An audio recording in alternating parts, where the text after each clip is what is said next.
अब हमारे पास है कैनेडीज़ डिज़ाइन प्रोसीजर। ठीक है, पिछले वीडियो में हमने किया था कैनेडीज़ थ्योरी क्या है, और इसमें हम करेंगे कैनेडीज़ का डिज़ाइन प्रोसीजर कैसे कैसे हमें स्टार्ट करना है और क्या क्या उसमें स्टेप है। तो ठीक है, तो सबसे पहले हमारा कोई भी एक चैनल सेक्शन है, कोई भी एक हमारा चैनल सेक्शन है जो हमारे पास गिवन है। ठीक है, अब इसमें हम क्या करते हैं, सबसे पहले जो हमें डेप्थ लेनी है ना, वो डेप्थ हमारी किसकी है, वाटर की। अब ये जो डेप्थ है ये हमारी वाटर की डेप्थ है, ना कि उस सेक्शन की डेप्थ है। ठीक है, और ये हमारी होगी बेस विड्थ, जिसको हम डिनोट करते हैं बी से। ठीक है, और उसके बाद जो हमारा यहाँ पे साइड स्लोप दे रखा है ये दिया हुआ है यहाँ पे 1/2:1। ठीक है, अब 1/2:1 का मतलब है क्या है कि हॉरिजॉन्टल आपका हाफ है और वर्टिकल 1 है। मतलब ये चीज़ जो है ना आपकी, अगर ये चीज़ पूरी आपकी डी है, मतलब हॉरिजॉन्टल हाफ है, मीन्स अगर ये वर्टिकल डी है तो ये होगा आपका d/2, और सेम यहाँ पे आपका d/2। ठीक है ना, सेम यहाँ पे भी आपका अगर ये d है तो ये हो गया आपका d/2। तो टोटल लेंथ आपकी हो जाएगी b+2, b+d आपकी ऊपर वाली लेंथ हो जाएगी, b+d/2 d/2, तो b+d आपकी हो जाएगी ऊपर वाली लेंथ। ठीक है, तो अब हमें डिज़ाइन प्रोसीजर इसका स्टार्ट करना है। अब सबसे पहले हमारे पास क्या होता है, डिस्चार्ज हमारे पास गिवन होता है जो कि हमारे पास q है। ठीक है, डिस्चार्ज हमारे पास गिवन होता है, या फिर हमें और क्या क्या गिवन होता है, और हमारे पास होता है रेगुसिटी कोएफिशिएंट जिसे हम n से डिनोट करते हैं। एक होता है क्रिटिकल वेलोसिटी रेशो m। ठीक है, ये 2-3 चीज़ें हमारे पास गिवन होती है, और एक साइड स्लोप जो कि हमें ये दिया है 1/2:1 का। ठीक है, 1/2:1 का हमारे पास क्या है, इसमें साइड स्लोप है। अब इसको हम स्टार्ट कर लेते हैं। इसमें टोटल 6-7 स्टेप है आपके, और हर स्टेप को बड़े अच्छे से समझना। उसके बाद अगर ये समझ में आता है तो आपका न्यूमेरिकल बड़ा ईजी हो जाएगा। ठीक है, अब सबसे पहले हमें इसमें क्या करना है, सबसे पहले हमारा फर्स्ट स्टेप है, इसमें हमें क्या करना है, कोई भी जो हमारी डेप्थ है ना, ये हमारे डेप्थ है, क्योंकि ये तो हमें कैलकुलेट करनी है, डिस्चार्ज हमें गिवन है, ये 3-4 चीज़ें हमें गिवन होती हैं। ठीक है, Q, N, M, S। अब डेप्थ मतलब ये पूरा चीज़ हमें बनाना है, क्रॉस सेक्शन हमें बनाना है, डेप्थ कितनी होनी चाहिए, हमारा बेस कितना होना चाहिए। ठीक है, साइड स्लोप हमें गिवन होता है, उसके बाद ये साइड स्लोप हमारी निकल जाएंगी। तो हमें D नहीं पता, B नहीं पता, हमें क्या करना है, सबसे पहले एक एज्यूम करनी है इसकी D का जो डेप्थ है, मतलब जो डेप्थ है चैनल की, वो हमें एज्यूम करनी है। ठीक है, assume a depth of channel D। ठीक है, अब हमें डेप्थ एज्यूम करनी है, वो 2 मीटर, 3 मीटर, 4 मीटर, कुछ भी हो सकती है। उसके बाद हम न्यूमेरिकल पूरा सोल्व करेंगे, और उसके बाद अगर वो वैल्यू ठीक होती है उसके बाद हम उसको लेके चलेंगे डेप्थ को। ठीक है, अब हमें क्या करना है, एज्यूम करनी है इसकी डेप्थ, चाहे वो आप 2 मीटर एज्यूम कर लो, 3 मीटर, 5 मीटर, 10 मीटर्स, कुछ भी एज्यूम करके चल सकते हैं हम, क्योंकि आगे ये न्यूमेरिकल पे डिपेंड करता है कि वो वैल्यू हमारी सही है या नहीं। अब सेकंड स्टेप में हमारा क्या है, पहला स्टेप बस इतना सा है कि आपको डेप्थ एज्यूम करके चलनी है। सेकंड स्टेप में क्या है, जो मैंने आपको फॉर्मूला बताया था ना, उससे हमें क्या निकालना है, क्रिटिकल वेलोसिटी निकालनी है। अब D हमारे पास आ गया, D हमने एज्यूम किया, उसके बाद V0 यानी कि क्रिटिकल वेलोसिटी आ जाएगा किस फॉर्मूले से, 0.55 इंटू D की पावर 0.64। ये हमारे पास फॉर्मूला था जिसमें D हमारा मीटर में है और क्रिटिकल वेलोसिटी हमारी आ जाएगी इसके बाद। ठीक है, ये हमारा सेकंड स्टेप है। उसके बाद है हमारा थर्ड स्टेप, एक हमारे पास कंटिन्यूटी इक्वेशन होते हैं जिसमें हम बोलते हैं Q = A × V।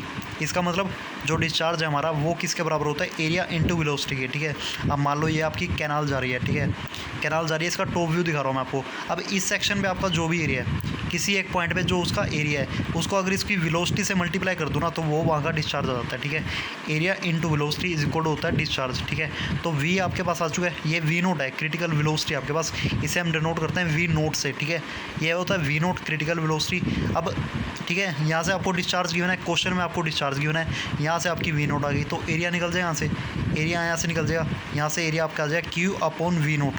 ठीक है, एरिया आप आ गया यहाँ से आपका।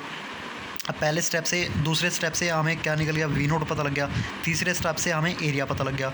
ठीक है, तो ये 2 चीज़ें हमें पता लग गई, एक तो V0 और एक हमें एरिया पता लग गया। इसके बाद हम क्या करेंगे, 3 स्टेप हमारे हो चुके हैं, एक बार दोबारा देख लेते हैं। सबसे पहले हमने डेप्थ एज्यूम की, उसके बाद डेप्थ पता होने के बाद हमें क्रिटिकल वेलोसिटी निकाली, क्योंकि क्रिटिकल वेलोसिटी का हमारे पास फॉर्मूला है जिसमें सिर्फ डेप्थ का यूज़ हो रहा है। उसके बाद Q कंटिन्यूटी इक्वेशन होती है, Q = A × V। एरिया को अगर वेलोसिटी से मल्टीप्लाई करते हैं तो वहाँ का डिस्चार्ज आ जाता है, तो यहाँ से एरिया निकल गया, डिस्चार्ज अपॉन क्रिटिकल वेलोसिटी। ठीक है, ये निकल जाएगा ना। उसके बाद हमें फोर्थ फिफ्थ एक 2-3 स्टेप हो रहे हैं, उसके बाद वो देख लेते हैं हमारे पास वो 2-3 स्टेप क्या क्या है। ठीक है,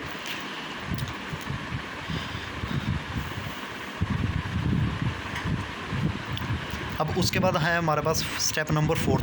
अब इसमें हमारा क्या बोलता है कि हमारे पास A की वैल्यू आ चुकी है और D की वैल्यू हमने एज्यूम की थी।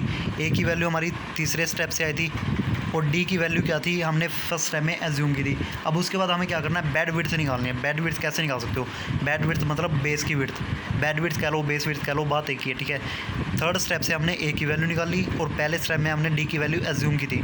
तो एरिया जो होता है हमारा वो किसके बराबर होता है, बी डी।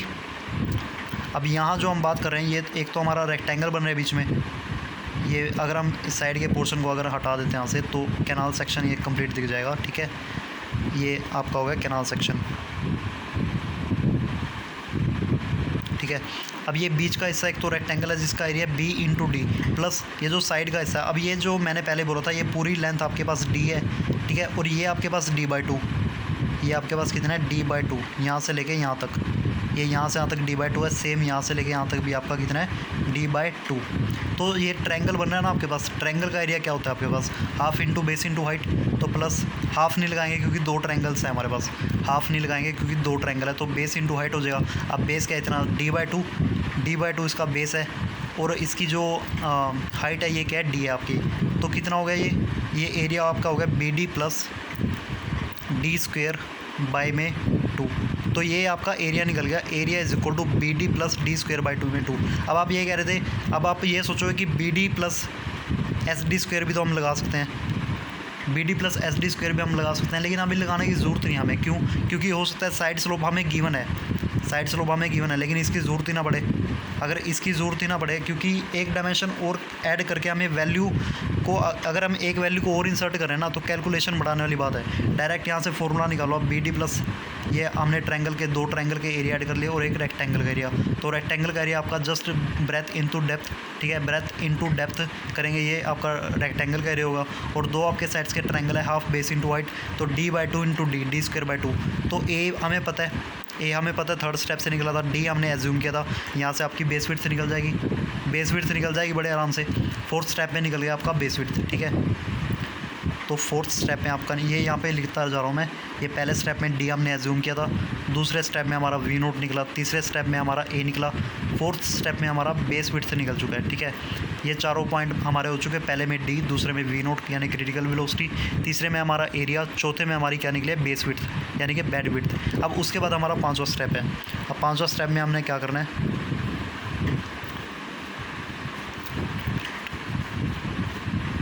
अब इस पाँचवें स्टेप में हमें क्या करना है, एक हमें निकालना है पी और एक हमें निकालना है आर। अब ये पी क्या होता है, आर क्या होता है। पी होता है हमारे पास वेटेड पैरामीटर, वेटेड पैरामीटर मान लो ये आपकी कैनाल है, ठीक है, ये आपकी कैनाल है। अब इसमें पानी इतनी डेप्थ तक आपका चल रहा है, तो वेटेड पैरामीटर क्या होगा, एक तो ये चीज़ बेस होगा आपका, और बेस के साथ साथ ये दोनों चीज़ें, ठीक है ना। तो ये जो चीज़ है ना, ये पूरी लेंथ ये आपकी आती है वेटेड पैरामीटर में, और भूल से भी इसको ये वाली चीज़ को मत ले लेना, ये अगर लोगे तो गलत हो जाएगा। ये होती है आपकी वेटेड पैरामीटर, ठीक है। मतलब यहाँ से स्टार्ट हो गए नीचे जाके उसके बाद दोबारा इस पॉइंट पे आ जाए, इस पूरी लेंथ को हम बोलते हैं वेटेड पैरामीटर, जितना उसका पैरामीटर जितने में पानी वहाँ पे चल रहा है, जितने में वाटर सप्लाई हो रही है, ठीक है। तो इसको निकालने का फॉर्मूला भी बड़ा सिंपल है, एक तो आपका बेस हो गया, एक तो जस्ट आपका बेस ही है, बेस में आपका कुछ ना कुछ ऐड होगा, क्या ऐड होगा अब इसको भी थोड़ा सा समझ लेते हैं। अब बुक में वैसे आपको सब कुछ क्लियर दिया हुआ है, ये यहाँ से d√5 ये सब, लेकिन अब अगर आप रट्टा मारोगे ना हर चीज़ का, तो हर चीज़ का रट्टा मारना पॉसिबल है नहीं, ठीक है। एक चीज़ का मार लो, दो चीज़ों का मार लो, सबका पॉसिबल नहीं होता, तो इसलिए बेटर है कि उसको फॉर्मूला से कर लो, ठीक है। जितना आप हो सके जहाँ पे ज़रूरत पड़ती है वहाँ पे करना भी चाहिए, लेकिन सब जगह अगर करोगे तो पेपर में बड़ी कन्फ्यूज़न हो जाएगी, बड़े परेशान हो जाओगे, तो बेटर है कि इस चीज़ को सीख लो। अब ये जो हमारे पास इसका साइड का रेक्टेंगल है, सॉरी साइड का जो ट्रायंगल है, इसका डायमेंशन हमारे पास क्या है, ये हमारे पास d/2 है और ये हमारे पास डी है, ठीक है। अब हमें ये चीज़ चाहिए ना, ये वाली चीज़ चाहिए, और ये चीज़ हमारे पास क्या होती है, इसका स्क्वायर प्लस इसका स्क्वायर अंडर रूट, हाइपोटेन्यूज लगाएंगे इसमें, सॉरी पाइथागोरस थ्योरम लगाते हैं ना, तो ये चीज़ हमारे पास जो है ये क्या निकलेगी, डी स्क्वायर ये वाली साइड प्लस इसका स्क्वायर d/2 का स्क्वायर होल स्क्वायर बाय में सॉरी अंडर रूट, ठीक है। तो ये आपके पास बन जाएगा D square plus D square by 4 complete under root, ठीक है, ये कंप्लीट अंडर रूट। अब ये टोटल क्या बन गया आपके पास, ये आपके पास बन जाएगा 4d स्क्वायर, ये इधर आके 4d square plus D square यानी कि 5d स्क्वायर हो गया, ये हो जाएगा आपके पास 5d स्क्वायर बाय में 4 अंडर रूट। और जब इसका रूट सोल्व करोगे तो ये क्या वैल्यू आ जाएगी आपके पास, ये आ जाएगा स्क्वायर से स्क्वायर गया, 4 का बन गया 2, तो d/2 अंडर रूट 5, ठीक है, d/2 अंडर रूट 5 ये बन गया आपका सिर्फ एक ट्रायंगल का। दूसरा वाला ट्रायंगल है तो उसको जब ऐड करेंगे तो डिवाइड बाय 2 जो है वो हट जाएगा, तो रह जाएगा D into root 5, D into root 5 रह जाएगा। तो ये आ जाएगा आपके पास weighted parameter B plus D root 5। ये आपके पास हो गया P is equal to B plus D root 5, ठीक है। तो ये आपका पूरा फॉर्मूला है पी का, लेकिन यहाँ पे क्वेश्चन कंप्लीट नहीं हो रहा, उसके बाद और कुछ भी है हमारे पास। अब इसके बाद जो हमारा निकल गया पी यानी वेटेड पैरामीटर, जितना एरिया वहाँ पे पानी की सप्लाई हो रही है जितनी डेप्थ तक, तो उसका फॉर्मूला है B plus D into root 5, ठीक है। उसके बाद हमें आर निकालना है। अब आर क्या होता है? आर होता है हाइड्रोलिक मीन डेप्थ, और इसका फॉर्मूला होता है A upon P, area upon weighted parameter, area upon weighted parameter. अब एरिया हमारे पास क्या था जो हमने इससे पिछले स्टेप में निकाला था? वो था हमारे पास बी डी प्लस क्या था एरिया, क्या था हमारे पास इससे पिछले स्टेप में? एरिया था हमारे पास B D plus half D square, ठीक है, यही था ना? हाँ, B D plus half D square यानी डी स्क्वेयर बाई 2, यही एरिया था हमारे पास। B D plus D square by 2 ये हमारा एरिया होगा। और वेटेड पैरामीटर जो हमने ये निकाला है B plus D into root 5, ठीक है। तो ये हमारा निकल गया हाइड्रोलिक मीन डेप्थ। ये पूरा हमारा किसका फॉर्मूला है? हाइड्रोलिक मीन डेप्थ यानी कि आर का। पी निकल गया, आर निकल गया। पी निकलने के बाद ही आर निकलेगा क्योंकि एरिया अपॉन पी होता है। तो यहाँ से 5th स्टेप में हमारे पास आर भी निकल चुका है, ठीक है। पहले में अब दोबारा से एक बार रिवाइज कर लेते हैं इसको। पहले में हमने डी को एज्यूम किया, सेकंड में हमने क्रिटिकल वेलोसिटी निकाली, ठीक है। उसके बाद थर्ड में हमने एरिया निकाला, 4th स्टेप में हमने बेस विड्थ, और 5th स्टेप में जो हमने अभी किया उसमें निकाला हमने हाइड्रोलिक मीन डेप्थ। आर को हम बोलते हैं हाइड्रोलिक मीन डेप्थ, ठीक है। अब ये सारी चीज़ें हमारे पास निकल चुकी है। उसके बाद हमें क्या यूज़ करनी है? कटर्स इक्वेशन यूज़ करके वेलोसिटी निकालनी है, ठीक है। कटर्स इक्वेशन यूज़ करके वेलोसिटी निकालनी है। अब आप कहोगे सर वेलोसिटी तो हमने ये निकाली, नहीं, ये हमारे पास क्रिटिकल वेलोसिटी है। क्रिटिकल वेलोसिटी हमें एक्चुअल वेलोसिटी भी निकालनी है वहाँ पे, ठीक है। अब उसको निकाल लेते हैं। निकाल के लेते हैं, मैं जस्ट आपको फॉर्मूला बताता हूँ क्योंकि न्यूमेरिकल तो कर नहीं रहे हम फॉर्मूला यूज़ कर रहे हैं। अब छठा स्टेप है हमारे पास, कटर्स इक्वेशन यूज़ करेंगे। वी की वैल्यू होती है यहाँ पे, इससे पहले मैंने बताया था आपको, थोड़ा बड़ा सा फॉर्मूला है 23 + 1/n plus 0.1000155/s into root R S, ठीक है, और डिवाइड बाय, ये थोड़ा लेंथी फॉर्मूला है, इसको थोड़ा याद करना थोड़ा सा डिफ़िकल्ट है, लेकिन इतना वो भी नहीं है कि याद नहीं होगा, ठीक है। याद हो जाएगा 2-3 बार प्रैक्टिस करोगे तो। 0.0155/s into n by root R. तो ये आपका वेलोसिटी का फॉर्मूला होता है। n हमारे पास आ चुका है, ठीक है। n आ नहीं चुका, n हमारे पास गिवन होता है। ये जो n की वैल्यू होते हैं ना क्वेश्चन में गिवन होते हैं, ठीक है। r और s, r यहाँ से निकल चुका है, s हमारे पास गिवन है, ठीक है। सेम यहाँ पे n r s वो सब निकल जाए तो यहाँ से हमारी वेलोसिटी की वैल्यू आ जाएगी। अब ये आपका क्वेश्चन कंप्लीट हो चुका है। बस इसके बाद आपको क्या चेक करना है मैं बताता हूँ। इसके बाद आपका जस्ट एक टॉपिक रह गया। अब इसके बाद आपको सेवन्थ स्टेप है आपका, उसमें आपको जस्ट क्या करना है, जो आपका सेकंड स्टेप में क्रिटिकल वेलोसिटी आता है और जो आपका छठे स्टेप में वेलोसिटी है, इन दोनों का रेशो चेक करना है आपको। अब m का फॉर्मूला होता था ना आपके पास, क्रिटिकल वेलोसिटी रेशो v/v0, इसको आपने चेक करना है। अगर तो अभी आपका ये सही आ रहा है इन द सेंस कि अगर आपकी जो स्टैंडर्ड वैल्यूज़ होती हैं उसके अकॉर्डिंग अगर तो आपका m आ रहा है, ठीक है, तो आपका सही है, तो आपका आंसर सही है बिल्कुल। जोन सी वहाँ पे सिल्ट है, टाइप ऑफ सिल्ट है या ग्रेड, वो सब आपको क्वेश्चन में दिया होगा। अगर तो m की वैल्यू सही आ रही है तो ठीक है, और अगर वैल्यू सही नहीं आ रही, m की वैल्यू नॉर्मली होती है 1 होगी आपकी, 0.9 होगी, 0.7 होगी, 1.1 होगी, इसके बीच में लाई करते हैं। डिपेंड करता है कि सोयल सिल्ट का वहाँ पे साइज़ क्या है, ग्रेड क्या है। अगर m की वैल्यू ऐसे कहीं आ रही है, ठीक है, तो आंसर ठीक है, हमारा क्वेश्चन बिल्कुल सही है। इन केस अगर वैल्यू बहुत ज़्यादा आ रही है या बहुत कम आ रही है तो हमें क्या करना है, दोबारा पूरे प्रोसीजर को हमें फॉलो करना पड़ेगा।